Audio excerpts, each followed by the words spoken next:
Hello everyone, welcome back to our channel maths zone with PP. तो आज मैं संजीव कुमार, मैं आपको आज जीरो इको 01 चैप्टर 4 बिजनेस सर्विसेज के बारे में जानकारी दूंगा। तो कुछ हम टॉपिक्स बिजनेस सर्विसेज की पिछली क्लास में दे चुके थे, उसकी लिंक मैं इस वीडियो में प्रोवाइड कर दूंगा।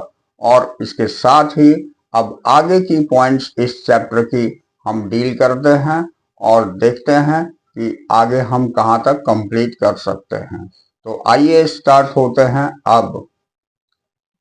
हाँ, तो आइए, ये नेक्स्ट टॉपिक हमारी टाइप्स ऑफ बैंक अकाउंट्स है। तो देखिए, टाइप्स ऑफ बैंक अकाउंट्स में ये banks offer various types of accounts to cater to diverse customer needs.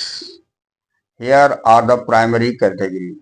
तो कितने टाइप की बैंक अकाउंट होती है जो कि कस्टमर की नीड्स को फुलफिल करती है, डाइवर्स करती है, उसके बारे में हम डिटेल्स जानते हैं। तो प्राइमरी कैटेगरीज में इसमें पर्सनल अकाउंट है। तो पर्सनल अकाउंट के अंतर्गत सेविंग अकाउंट आता है जो कि अर्न इंटरेस्ट लो मिनिमम बैलेंसेस। तो ये इंटरेस्ट अर्न करता है और मिनिमम बैलेंस को भी यह एक्सप्लेन करता है। लो मिनिमम बैलेंस तक हम सेविंग अकाउंट में रख सकते हैं। दूसरा है चेकिंग अकाउंट्स। तो frequent transactions debit cards checking accounts के अंतर्गत आता है। इसमें ट्रांजैक्शंस बहुत ही फास्ट होती है और डेबिट कार्ड्स की नीड्स को फुलफिल करता है। करंट अकाउंट, ये high transaction volume and business use. इसमें ट्रांजैक्शन वॉल्यूम हाई होती है करंट अकाउंट में और बिजनेस की यूज के लिए ये होती है। चौथा है मनी मार्केट अकाउंट। तो हाई इंटरेस्ट इस पर मिलती है और लिमिटेड ट्रांजैक्शंस इसमें होती है। ये मनी मार्केट अकाउंट कहलाती है। इस तरह ये चार हमारे पर्सनल अकाउंट है।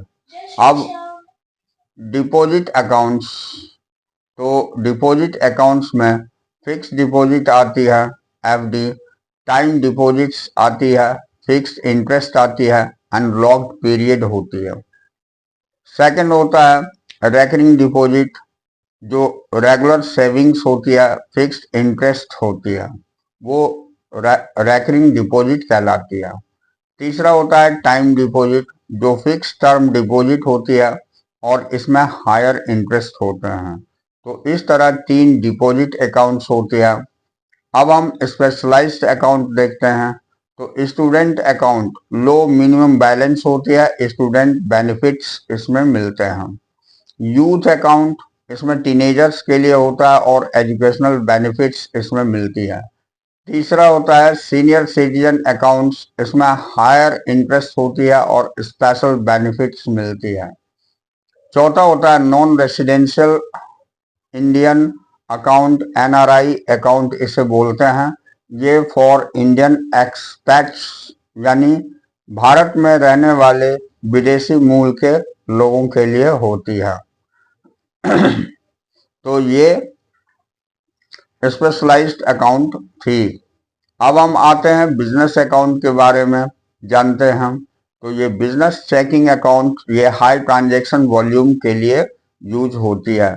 सेकंड है हमारी बिजनेस सेविंग अकाउंट्स, ये अर्न इंटरेस्ट अर्न करने के लिए एंड लो मिनिमम बैलेंस के लिए होती है।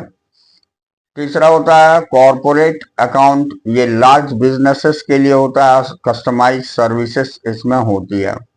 अब आइए इसके बाद डिजिटल अकाउंट है। तो डिजिटल अकाउंट हमारे दो प्रकार के होते हैं।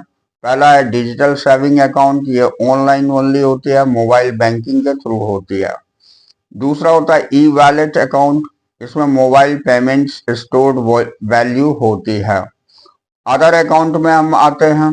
इसमें लोन अकाउंट होता है फॉर बोरोइंग एंड रीपेमेंट, ये बोरो करने के लिए और उसका रीपेमेंट के लिए ये लोन अकाउंट होती है। दूसरा होता है ओवरड्राफ्ट अकाउंट, ये टेम्पररी क्रेडिट फैसिलिटी प्रोवाइड करता है। तीसरा होता है कैश मैनेजमेंट अकाउंट, जो बिजनेस कैश फ्लो मैनेजमेंट करता है। तो इस तरह अदर अकाउंट 3 होते हैं। अब हम अकाउंट कैरेक्टरिस्टिक्स पढ़ते हैं। तो पहला है इंटरेस्ट रेट। इसमें earn interest on deposits, deposits में अर्न इंटरेस्ट होती है। Second, minimum balance. इसमें required balance to avoid fees, यहाँ रिक्वायर्ड बैलेंस को फीस को अवॉइड करने के लिए होती है। तीसरा है ट्रांजैक्शन लिमिट्स। इसमें रेस्ट्रिक्शंस ऑन ट्रांजैक्शन, ट्रांजैक्शन में रेस्ट्रिक्शंस होती है, वो ट्रांजैक्शन लिमिट्स कहलाती है। चौथा फीस, ये चार्जेस फॉर सर्विसेज और मेंटेनेंस, मेंटेनेंस और सर्विस चार्ज जो होती है उसे फीस बोली जाती है। अब पांचवा एसेसिबिलिटी, ये ऑनलाइन, मोबाइल और ब्रांच एटीएम एक्सेस जो करते हैं वो एसेसिबिलिटी होती है। तो इस तरह ये 5 कैरेक्टरिस्टिक्स अकाउंट्स की होती है। अब अकाउंट ओपनिंग रिक्वायरमेंट, जिस समय हम अकाउंट खोलते हैं उस समय क्या क्या चीजों की आवश्यकता होती है वो अकाउंट ओपनिंग रिक्वायरमेंट कहलाती है। तो पहला होता है आइडेंटिफिकेशन। इसमें आईडी प्रूफ आता है और एड्रेस प्रूफ आता है। ऐसे सर्टिफिकेट्स हमें शो करनी पड़ती है या ऐसा प्रूफ देना होता है जो हमारी आईडी प्रूफ होती है और एड्रेस प्रूफ होती है। दूसरा है minimum deposits, initial deposit requirement की जरूरत होती है। तीसरा application form, completed account applications होता है। चौथा केवाईसी यानी know your customer verification process होती है। तो ये 4 चीजों की आवश्यकता होती है जब कोई अकाउंट खोला जाता है उस समय। तो understanding the types of bank account helps you choose the best fit for your financial needs. अब ये सारी चीजें, इतने टाइप की अकाउंट हमने देखा, ये हमारे हेल्प के लिए होता है कि हमें किस टाइप की अकाउंट्स की आवश्यकता है, उस तरह की अकाउंट्स हम खोल सकते हैं। तो नेक्स्ट टॉपिक हमारा है ways commercial banks render financial assistance to business, यानी कौन कौन से तरीके हैं बिजनेस के असिस्टेंट के लिए कमर्शियल बैंक जो फाइनेंशियल रेंडर करता है। तो इसमें देखिए commercial bank plays a vital role in supporting business by providing various financial services. तो कमर्शियल बैंक एक बहुत ही महत्वपूर्ण रोल अदा करता है हमारी बिजनेस को सपोर्ट करने के लिए, जो फाइनेंशियल सर्विसेज को हमें अलग अलग तरह की फाइनेंशियल सर्विसेज प्रोवाइड करता है। तो here are some ways banks assist businesses, यहाँ पर कुछ तरीके दिए हुए हैं बैंक्स के जो हमारी बिजनेस को असिस्ट करते हैं। तो आइए कौन कौन से वेज हैं जो हमारे बिजनेस को असिस्ट करते हैं वो अब हम जानेंगे।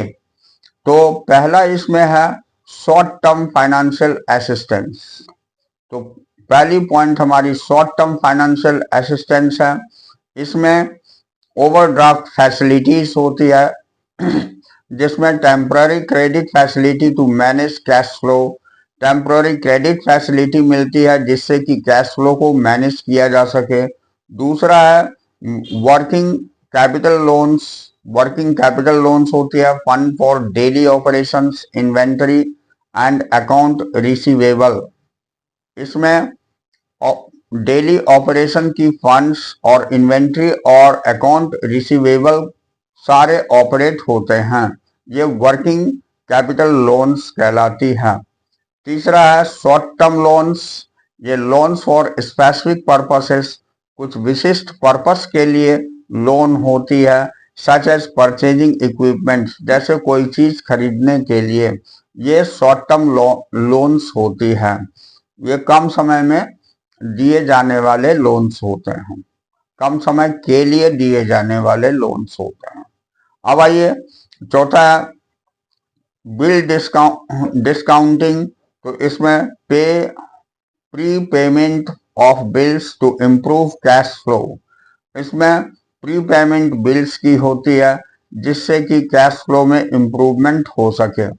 पांचवा फैक्टरिंग होती है यानी buying and collecting accounts receivable, इसमें खरीदा या कलेक्ट किया जाता है अकाउंट की जो भी रिसीव की हुई चीजें होती है, रिसीव करने योग्य होती है, उसे ये फैक्टरिंग कहलाती है।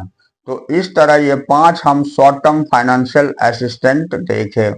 अब हम लॉन्ग टर्म फाइनेंशियल असिस्टेंस देखते हैं। तो इसमें हमारी पहली हो जाती है टर्म लोन्स। ये fixed rate loans for expansion, modernisation और एक्विजिशंस। ये फिक्स्ड रेट लोन्स होती है, ये एक्सपेंशन के लिए, मॉडर्नाइजेशन के लिए और एक्विजिशन के लिए ये टर्म लोन्स कहलाते हैं। दूसरा मॉर्टगेज लोन्स होती है, ये secured loans for property acquisition और कंस्ट्रक्शन। ये कंस्ट्रक्शन और प्रॉपर्टी एक्विजिशन के लिए ये लोन सिक्योर करी जाती है, इसे हम मॉर्टगेज लोन्स बोलते हैं। तीसरी इक्विपमेंट फाइनेंसिंग होती है, ये लोन्स फॉर परचेजिंग और लीजिंग इक्विपमेंट्स के लिए होती है, इसे हम इक्विपमेंट फाइनेंसिंग बोलते हैं। चौथी पॉइंट होती है हमारी प्रोजेक्ट फाइनेंस। ये funding for large scale projects होती है, ये लार्ज स्केल प्रोजेक्ट को फंड करने के लिए प्रोजेक्ट फाइनेंस दी जाती है। ये सारे जो हम पढ़ रहे हैं ये लॉन्ग टर्म फाइनेंशियल असिस्टेंस पढ़ रहे हैं और उसके बारे में जानकारी प्राप्त कर रहे हैं। पांचवा हमारी वेंचर कैपिटल होता है, जो इक्विटी फाइनेंसिंग फॉर स्टार्टअप और ग्रोइंग बिजनेस। ये इक्विटी फाइनेंसिंग होती है स्टार्टअप करने के लिए या बिजनेस को ग्रो करने के लिए। तो ये 5 टाइप के लॉन्ग टर्म फाइनेंशियल असिस्टेंट्स थे। अब हम क्रेडिट फैसिलिटीज देखते हैं। तो इसमें पहला होता है लेटर ऑफ क्रेडिट, ये गारंटीइंग पेमेंट्स टू सप्लायर्स। ये सप्लायर को पेमेंट की गारंटी प्रोवाइड करती है। बैंक गारंटीज, ये एंश्योरिंग कॉन्ट्रैक्चुअल ऑब्लिगेशन, यानी ऑब्लिगेशन की कॉन्ट्रैक्चुअल को एंश्योर करने के लिए बैंक गारंटीज दी जाती है। ये सारी क्रेडिट फैसिलिटीज हैं। तीसरा परफॉर्मेंस गारंटीज होती है, इसमें securing project completion, project completion की सिक्योर करने के लिए ये परफॉर्मेंस गारंटीज दी जाती है। अब हम एडवाइजरी सर्विस देखते हैं। तो फाइनेंशियल प्लानिंग, ये guidance on financial strategies and planning होती है। दूसरा होता है हमारा रिस्क मैनेजमेंट, ये advice on mitigating financial risk. Financial risk के मिटिगेट करने के लिए भी एडवाइस दिया जाता है। तीसरा होता है ट्रेजरी मैनेजमेंट, ये cash management and investment services को प्रोवाइड करता है, ये उसकी सलाह देता है। चौथा होता है ट्रेड फाइनेंस, ये असिस्टेंस विद इंटरनेशनल ट्रेड, ये असिस्टेंस इंटरनेशनल ट्रेड के साथ में होती है, उसे हम ट्रेड फाइनेंस बोलते हैं। ये चारों वर्क करती है एडवाइजरी सर्विसेज के रूप में। अब हम आगे आते हैं, ये डिजिटल बैंकिंग सर्विसेज है। तो ऑनलाइन बैंकिंग में कन्वीनियंट अकाउंट मैनेजमेंट होता है। मोबाइल बैंकिंग में access to banking services via mobile devices के थ्रू होती है। तीसरा इलेक्ट्रॉनिक फंड ट्रांसफर, ये इफिशिएंट पेमेंट प्रोसेसिंग होती है।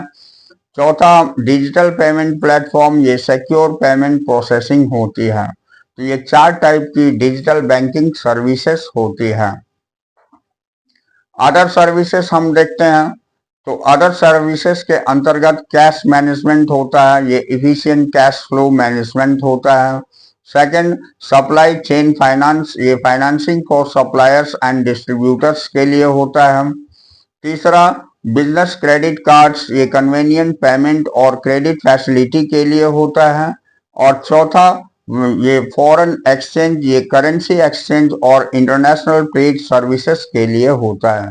तो ये 4 हमारी अदर सर्विसेज होती है। अब आइए हम पढ़ते हैं benefit of commercial bank assistance. ये कॉमर्शियल बैंक असिस्टेंस के क्या बेनिफिट होते हैं। तो पहला होता है improved cash flow management, cash flow management को इम्प्रूव करता है। दूसरा increased access to credit, credit को एक्सेस करने में ये वृद्धि करता है। तीसरा, enhance financial flexibility, financial flexibility को इनहेंस करता है यानी बढ़ाता है। चौथा, एक्सपर्ट फाइनेंसिंग गाइडेंस को एक्सपर्ट करता है। और पांचवा, स्ट्रीमलाइन पेमेंट प्रोसेस, ये पेमेंट प्रोसेस को स्ट्रीमलाइन करता है। तो ये 5 बेनिफिट कॉमर्शियल बैंक असिस्टेंस के थे। अब हम आते हैं by providing these financial services, ये सारी सर्विसेज को, फाइनेंशियल सर्विसेज को प्रोवाइड करने के लिए commercial bank support businesses, commercial bank business को सपोर्ट करता है इन अचीविंग देयर गोल्स, उसके गोल को प्राप्त करने के लिए, मैनेजिंग रिस्क, रिस्क को मैनेज करने के लिए, एंड सस्टेनिंग ग्रोथ, और ग्रोथ को सस्टेन करने के लिए, यानी ग्रोथ डाउन नहीं हो, वो कॉन्स्टेंटली अप होता रहे। तो इन तमाम चीजों के लिए हम कॉमर्शियल बैंक असिस्टेंस की जानकारी लिए। अब नेक्स्ट टॉपिक हमारी है instrument used for payment through bank. कौन कौन से इंस्ट्रूमेंट्स हैं जिसका यूज किया जाता है ये बैंक के थ्रू पेमेंट के लिए। ठीक है, तो आइए इसे स्टार्ट करते हैं। तो banks offer various payment instruments to facilitate transaction. Bank जो है हमें बहुत तरह के पेमेंट इंस्ट्रूमेंट्स की फैसिलिटी देता है प्रॉपर ट्रांजैक्शंस के लिए। Here are the primary instruments, यहाँ प्राइमरी इंस्ट्रूमेंट्स दिया गया है। तो पहला होता है ट्रेडिशनल इंस्ट्रूमेंट्स, जिसमें चेक्स होते हैं, ये रिटन ऑर्डर टू पे स्पेसिफिक अमाउंट, ये लिखित रूप में ऑर्डर देना होता है पे करने के लिए एक स्पेसिफिक अमाउंट को, उसके लिए चेक्स होता है। दूसरा होता है डिमांड ड्राफ्ट, ये प्रीपेड इंस्ट्रूमेंट्स होता है फॉर सिक्योर पेमेंट, ये सिक्योर पेमेंट का प्रीपेड इंस्ट्रूमेंट होता है। तीसरा होता है पे ऑर्डर्स, ये सिमिलर टू डिमांड ड्राफ्ट, ये डिमांड ड्राफ्ट के सिमिलर ही होता है बट इशूड बाय बैंक, लेकिन बैंक के थ्रू इशू करी जाती है। चौथा होता है बैंकर्स चेक, ये guaranteed check issued by bank, ये भी गारंटीड चेक्स होते हैं लेकिन ये बैंक के द्वारा इशू होती है। तो ये 4 तरह की चीजें दी हुई है जो हमारी ट्रेडिशनल इंस्ट्रूमेंट कहलाती हैं।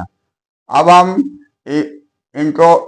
इलेक्ट्रॉनिक इंस्ट्रूमेंट्स के बारे में देखेंगे। तो इलेक्ट्रॉनिक फंड ट्रांसफर्स, जिसको EFTs बोलते हैं, ऑनलाइन ट्रांसफर बिटवीन अकाउंट्स, ये ऑनलाइन ट्रांसफर हो जाती है अकाउंट्स के बीच में।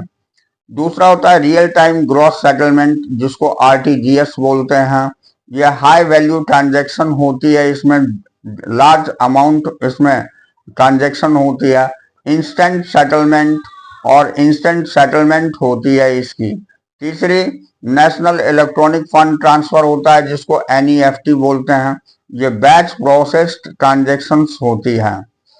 चौथा होता है इमीडिएट पेमेंट सर्विसेज, जिसको IMPs बोलते हैं, ये इंस्टेंट होता है, ये 24/7 ट्रांजैक्शंस होता है, इसका 24 घंटे 7 दिन ट्रांजैक्शन होता है। ठीक है, अब हम आते हैं कार्ड बेस्ड इंस्ट्रूमेंट्स। तो ये कार्ड बेस्ड इंस्ट्रूमेंट्स के अंतर्गत डेबिट कार्ड्स आते हैं, जो कि लिंक्ड टू अकाउंट से लिंक होती है फॉर ऑनलाइन या ऑफलाइन ट्रांजैक्शन के लिए। दूसरा होता है क्रेडिट कार्ड्स, ये resolving credits with interest charges, इसमें क्रेडिट तो मिल जाती है लेकिन इसमें कुछ चार्जेस इंटरेस्ट के रूप में लगती है। अब तीसरा होता है प्रीपेड कार्ड्स, ये loaded with funds for specific purposes, ये प्रीपेड कार्ड्स होते हैं जो कि फंड से लोडेड होता है कुछ स्पेसिफिक पर्पसेस के लिए। चौथा होता है स्मार्ट कार्ड्स, ये सिक्योर चिप बेस्ड कार्ड्स होता है फॉर ट्रांजैक्शंस। ये 4 तरह की कार्ड बेस्ड इंस्ट्रूमेंट्स होते हैं फॉर ट्रांजैक्शन या पेमेंट, ट्रांजैक्शन और पेमेंट के लिए। अब हम डिजिटल इंस्ट्रूमेंट्स देखते हैं। ये मोबाइल वैलेट्स होता है स्टोर्ड, ये वैल्यू अकाउंट फॉर ट्रांजैक्शंस, ये वैल्यूड अकाउंट होती है ट्रांजैक्शंस के लिए। यूनिफाइड पेमेंट इंटरफेस, ये यूपीआई होता है जो इंस्टेंट होता है और इंटर बैंक ट्रांजैक्शंस होती है।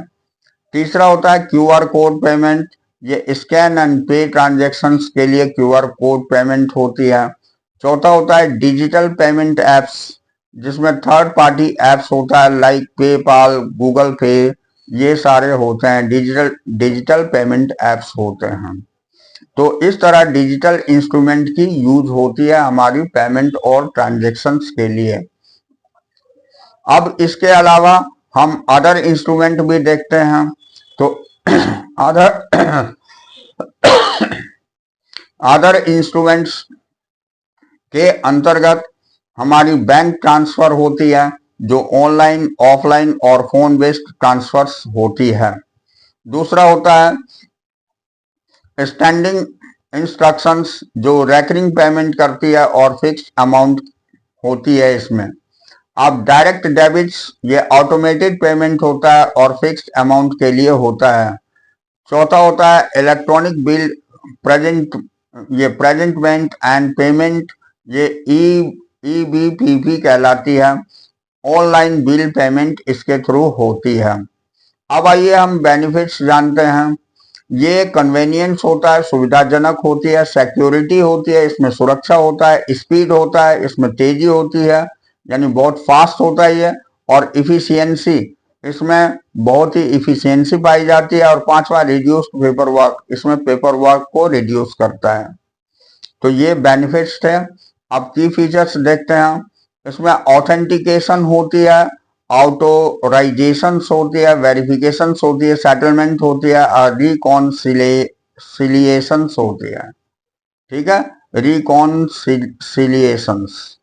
तो ये 5 पॉइंट इसकी की फीचर्स हैं। अब understanding this payment instruments help individuals and business, यहाँ इन सारे बातों को अगर हम समझ गए, पेमेंट इंस्ट्रूमेंट्स को, जो हमारे इंडिविजुअल को या बिजनेस को बहुत अच्छी तरह से सुचारू ऑप्शंस देते हैं। Choose the best options for the financial transaction, ये फाइनेंशियल ट्रांजैक्शन के लिए हम इनमें से कोई भी ऑप्शंस चूज कर सकते हैं। अब नेक्स्ट टॉपिक हमारी है मोड्स ऑफ क्रिएटिंग चार्जेस, यानी चार्जेस को क्रिएट करने के कौन कौन से मोड्स होते हैं। तो इसे हम देखिए डिटेल्स में जानेंगे। तो a charge is a security interest created over a property or assets to secure a loan or debt. एक किसी भी प्रॉपर्टीज पर जो इंटरेस्ट के आधार पर क्रिएट करी जाती है सिक्योरिटी के लिए, जो चार्ज एक लोन के रूप में या डेट के रूप में, उसे हम क्रिएटिंग चार्जेस बोलते हैं। Here are various methods of creating charges, यहाँ कुछ क्रिएटिंग चार्जेस दिया हुआ है। तो पहला है मोर्टगेज।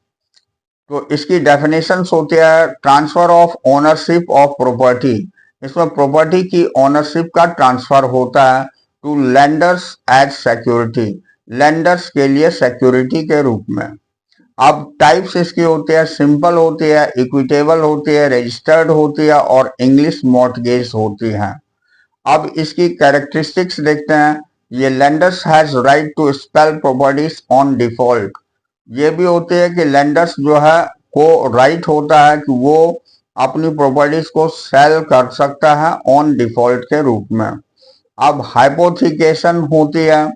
सेकंड, हाइपोथिकेशन में होता है, इसकी डिफिनेशन होती है चार्जिंग मूवेबल एसेट्स, ये चार्जिंग मूवेबल एसेट्स होता है। ये एग्जांपल में गुड्स हो सकता है, व्हीकल्स हो सकता है, एज सिक्योरिटी, सिक्योरिटी के रूप में। अब टाइप्स होता है, सिंपल होता है, ये इक्विटेबल होता है और रजिस्टर्ड हाइपोथिकेशंस होती है। अब इसकी कैरेक्टरिस्टिक्स देखते हैं। Lender has right to sell assets on default, ये भी लेंडर को राइट होता है कि उस एसेट्स को वो सेल कर सकता है डिफॉल्ट पर। तीसरा होता है प्लेज। तो प्लेज के बारे में इसकी डिफिनेशन होती है डिलीवरी ऑफ गुड्स और assets to lenders as security, यहाँ गुड्स की या एसेट्स की डिलीवरी होती है लेंडर्स के रूप में या सिक्योरिटी के रूप में। अब इसकी टाइप बताता हूं, ये सिंपल भी होता है, इक्विटेबल भी होता है और रजिस्टर्ड प्लेज भी होता है। अब कैरेक्टरिस्टिक्स इसकी, lenders has possessions and right to sell on default. इसकी भी राइट होती है लेंडर्स को कि वो सेल कर सकता है। चौथा होता है लियन, तो इसकी डिफिनेशन होती है right to retain possessions of goods. Goods की पोजेशंस को वो रिटेन कर सकता है, ये राइट होती है। और एसेट्स या संपत्ति को अनटिल डेट पेड, जब तक कि डेट यानी कर्ज नहीं पे होता है तब तक। अब इसकी हम टाइप्स बताते हैं, ये कॉमन लॉ लियन होता है और कॉन्ट्रैक्चुअल लियन होता है और इक्विटेबल लियन होता है। ये तीन टाइप की होती है। अब इसकी characteristics, lenders has right to sell assets on default. Lenders को ही राइट होती है कि वो अपने एसेट्स को सेल कर सकता है। पांचवा होता है असाइनमेंट।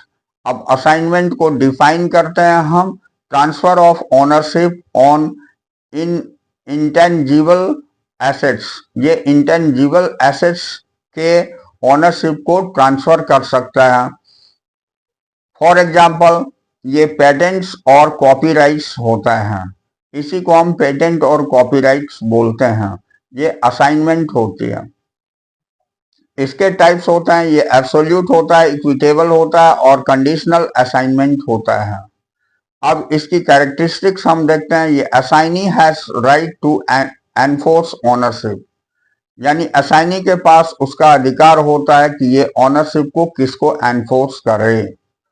अब सिक्स होता है charge by operation of law, operation of law के द्वारा चार्ज।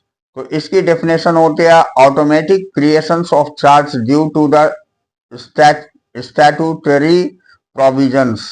ये संवैधानिक विधि के द्वारा ये चार्ज जो है ऑटोमेटिक क्रिएट होती है। अब एग्जाम्पल इसका है, जैसे टैक्स लियंस होता है, जजमेंट्स होता है और मैकेनिक्स लियंस होता है। अब हम आते हैं इक्विटेबल चार्जेस में। तो इक्विटेबल चार्जेस की डिफिनेशन होती है charge created through equitable principles. ये इक्विटेबल सिद्धांत के रूप में इसकी चार्ज को क्रिएट किया जाता है। फॉर एग्जाम्पल ये कंस्ट्रक्टिव ट्रस्ट होता है, इसमें कंस्ट्रक्टिव ट्रस्ट इसकी एग्जाम्पल होती है। अब कैरेक्टरिस्टिक्स बोलते हैं नॉट रजिस्टर्ड, ये रजिस्टर्ड नहीं होता है बट एनफोर्सिएबल इन कोर्ट, लेकिन एनफोर्सिएबल कोर्ट में होती है।